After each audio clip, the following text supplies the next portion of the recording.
Welcome back, everybody. Time for another surf report, and good news. The Dreambot is finally coming out of the funk, it looks like. And not that we're completely out of the woods, but I think Uranus-Mars conjunction is really going to shake things up. And the collective unconscious is appearing to pick up on that. As far as our memes today, we have the yellowish orange arrows, depends on what kind of color is coming out of your screen, is the higher harmony. So we have the top word, harmony. Oh my gosh, thank goodness we don't have, what was the word? Well, first of all, plush is now out, and one of those bad words is out of there too. I can't remember which one. Unfavorable or something like that, or uncomfortable. Then we have stars, elevator, thanks, security, explain, and moderate.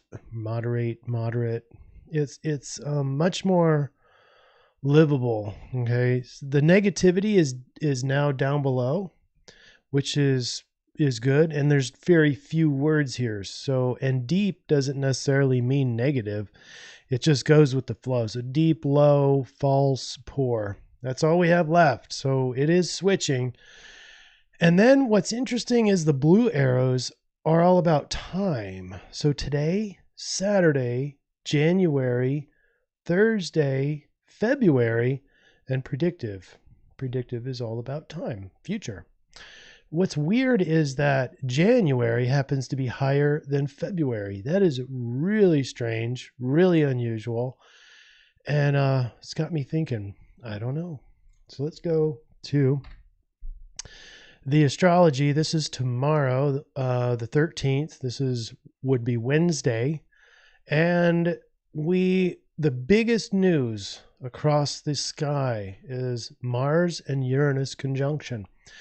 And what that means is a kind of a earth-shattering change could be happening for you, or for all of us, or some of us. Maybe if you don't feel that, maybe you'll have a need for excitement and spontaneity. Maybe you're feeling risky. I wouldn't take too many risks because there's some other aspects coming up, but new stimulating adventures, quick, shocking change. These are the kind of memes that are expected, and this is happening tonight at 12:20 a.m. Central Time on the 13th. So it's the night of the 12th. So this recording is on the 12th, and then the morning of the 13th. So just after midnight tonight as I record this. And that's going to last, that influence is going to be there for a while. I mean, Mars moves fairly quickly across the sky, not nearly as fast as the moon, but Uranus is a slow little guy, and he's coming into Sidereal Aries very shortly. In fact, this conjunction is happening right on the cusp between both sidereal and tropical. It's really interesting, really happening in between four constellations.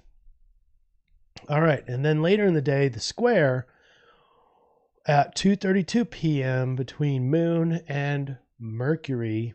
And this is kind of moodiness and disagreements, opinionated. Maybe you get a little preachy. Maybe you've got battle between thoughts and feelings. The moon is all about feelings. Mercury's more about thoughts. There's reason and logic, but it's all surrounding the emotions. So it's all swirled together, and it's a square. So it's not really all that harmonious. And we'll talk about how to orchestrate this after we talk about Valentine's Day. This is the Thursday, the 14th. Early in the morning, you might be waking up to a square. So this is back to the questioning your reality and strange feelings and very emotionally sensitive. Don't be surprised if you have some weird, crazy dreams. I wouldn't put a lot of emphasis on dream interpretation on the morning of Valentine's Day. You are more emotionally sensitive, but it's just not a good time for psychic material. I wouldn't spend a lot of time on my dreams on Thursday morning. So that's the square there. That as that rubs off, the moon's going to enter in an opposition to Jupiter. Jupiter being in Sagittarius, tropical Sagittarius. That's happening at 2:53 p.m. These are generally good feelings, and you're feeling generous, but there might be a willingness or a desire to go too far, or lack of self-control. So addiction might run rampant during this period. You are feeling a little bit more relaxed and sociable, however, and openness, emotional openness, comes kind of to a fault. So as you can see, both Wednesday and Thursday, there's generally, more, well, you can't really say more good than bad, but the solution is going to be good for you. Okay. What I'm suggesting is Mercury and Neptune are the ones with the aspects. And so we're looking at Sidereal Aquarius as the solution. Why? Because Aquarius is really good about just coming out into the stadium and just observing the game, and without really getting involved in the game, but being able to watch it and not distract yourself. It's a very nice skill to have. But the reason why this is important is because, the obvious solution here would be to go with the Mars Uranus conjunction. That's going to be there both days because, this influence will be there for quite some time, at least a few days. And, but it's on the cusp, and that's the problem. It's like right on the sidereal cusp. So I'm going with something that, is going to be clearly in a sign, and that's going to be the Aquarius. Now, you could, especially on Valentine's Day, you could go with the moon and be in Taurus and feeling those good feelings and generosity and really experiencing it. But the problem with the Taurus influence, if you want to go the Taurus both days, here's the problem with that, is that with this change, you're going to be really probably more resistant to that change. Taurus is kind of headstrong, kind of bullheaded, and resists change, whereas Aquarius is very good with change, even causes change, even gets kind of rebellious. But in a way, I think Aquarius is best equipped to go through all the squares, the opposition between Moon and Jupiter, and also the conjunction, especially the conjunction between Mars and Uranus, kind of standing off to the side, away from the fray, let the changes happen, let the shock and awe happen, while I just kind of watch the show from a distance. Okay, that's my plan. Now, you could probably change that if you're really skilled at this and go more into Taurus on Valentine's Day, and that's all about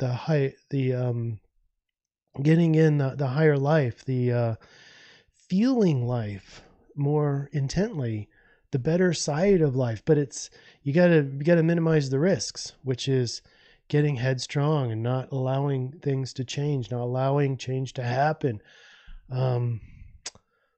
Let's see, what else do we have? And, well, jealous, stubborn and materialistic. That would be the other one. But anyway, so as a recap, there's the observer, and the observer doesn't distract themselves away from the game. They're good at watching the game. They're not judging people necessarily. They're not labeling and categorizing. They're just kind of watching it happen. And it's just kind of, there it is. There's my change. There's the big change. Great. And there's my emotions. Great. And some people don't even see a lot of emotions out of Aquarius. And this is why, because they're kind of distant from the game. They're not in the game playing and getting hit and getting changed.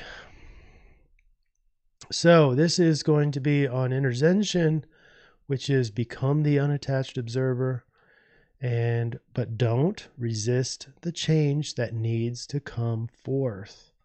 This change that may or may not happen for you is going to be divinely inspired. It's probably, for those of you experiencing the big tumultuous change, it's because it has to happen. It's because you agreed at a higher level for that change to happen. Now, this doesn't guarantee that everyone is going to get a change, a swift whip in the ass. That's not guaranteed either. But being open to all possibilities is probably a very essential thing to do. And Aquarius might be one of the best in the zodiac for doing that. So if you want to be on your game, be the Aquarius. If you want to really experience life, especially on Valentine's Day, go with Taurus. And with that, I think we've got a wrap. And enjoy your 2 days. We'll see you again, hopefully on Thursday. Take care, everybody.